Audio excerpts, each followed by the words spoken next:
or else we can always seek PAP for help. What? Hi guys, many people ask me to break down the cost of an EC, and here you go. Hi everyone, this is Pheron from Property Lim, Kopi. Today I'm going to break down the cost of a $1.4 million EC. So there are two types of payment scheme. Firstly is the normal payment scheme, and second one will be the deferred payment scheme. So let's first talk about the normal payment scheme of a $1.4 million property breakdown. So number one, you need to pay the first 5% in cash, which is $70,000. Number two, the next 20% need to be cash or CPF, which is $280,000. If your CPF have enough, usually people paid by CPF. Number three, not forgetting buyer stamp duty and lawyer fee, which is $40,600 and $3,000, can be paid by cash or CPF as well if you have enough CPF. Number four, the remaining 75% will be your loan, which is $1.05 million. Assuming that buyer have a monthly income of $15,000, which they can get a loan of $943,000, they also have $70,000 cash on hand and $280,000 in their CPF.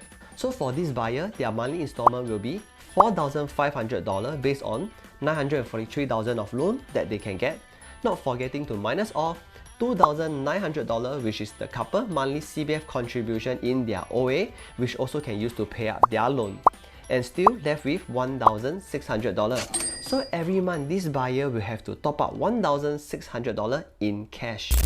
Having said that, buying a new EC, it falls under the progressive payment scheme. You don't have to immediately pay $4,500 amount of loan. Just pay a fraction of loan at the beginning stage, which is about a few $100 to $1,000. Usually it is still within your CPF OA contribution. Only after it reaches the completion, then the full installment will kick in. So for the remaining 75% loan part, which is $1.05 million, what will be the shortfall? $1.05 million minus off the amount that the buyer can loan from the bank, which is $943,000, and it will be $107,000.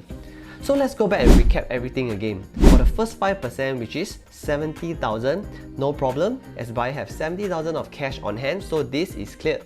The next 20%, which is $280,000, also not a problem, as it is covered by CPF. This one also cleared.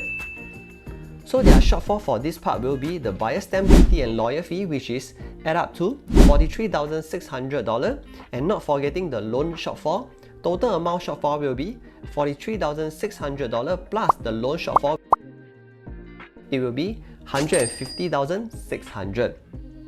So if this amount is not too far-fetched for you, then we are ready to go. Or else we can always seek PAP for help. What? Bro, what are you talking about, man?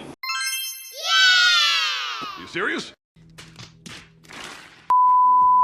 As for deferred payment scheme, this is a little bit complicated. Long in short, it means you just have to pay the first 20% in cash or CPF, then the remaining 80% will only be called up once it reaches the TOP. But of course, there are more criteria to be met, and I couldn't explain all to you over here, as everyone have different situations. Hence, if you want to know more about the upcoming EC, not sure if you are eligible for it, whether a normal or deferred payment scheme is better for you, give me a call and let's clear those doubts as we Lim Kopi together.